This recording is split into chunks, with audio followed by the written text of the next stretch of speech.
What's up guys, this is Felipe here. In this video we are going to review a method that we can use to prove trigonometric identities.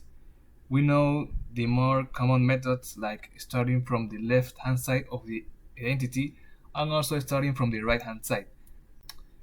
This method consists on converting both sides of the identity into expressions that only depends on sine and cosine functions.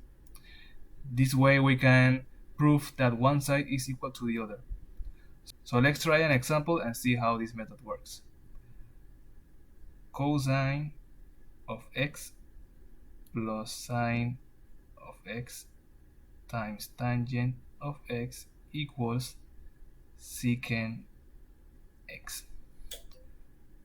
So as the method, we have to convert both sides of the identity, meaning this side and this expression, into expressions that only depend on sine and cosine functions. So let's start with the right side, that is easier. In this case, we will use the identity secant equals 1 over cosine of x.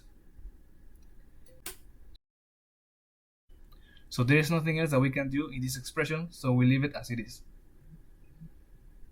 Let's work on the left side.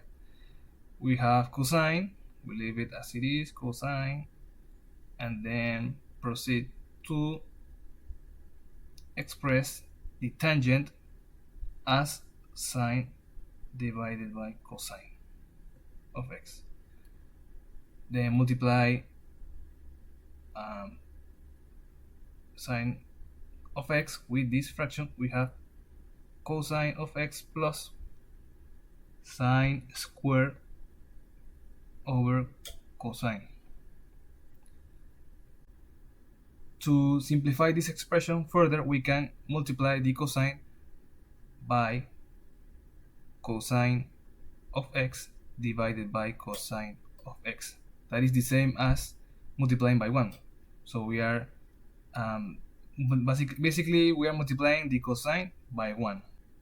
Now let's proceed to multiply the fraction of cosines with the cosine that is on the right. We end up with cosine squared of x over cosine plus sine squared of x over cosine. Now, because both fractions have the same denominator, we can combine them into one fraction. So we have cosine squared of x plus sine squared of x divided by cosine of x, and then we can use the very popular identity sine squared of x plus cosine squared of x equals 1. Using this identity, we can simplify this expression into 1 over cosine of x, and we have proven that both sides are equal by expressing them into terms of sine and cosine. So let me know in the comments if you have any questions, and I'll see you in the next one. Thanks, bye.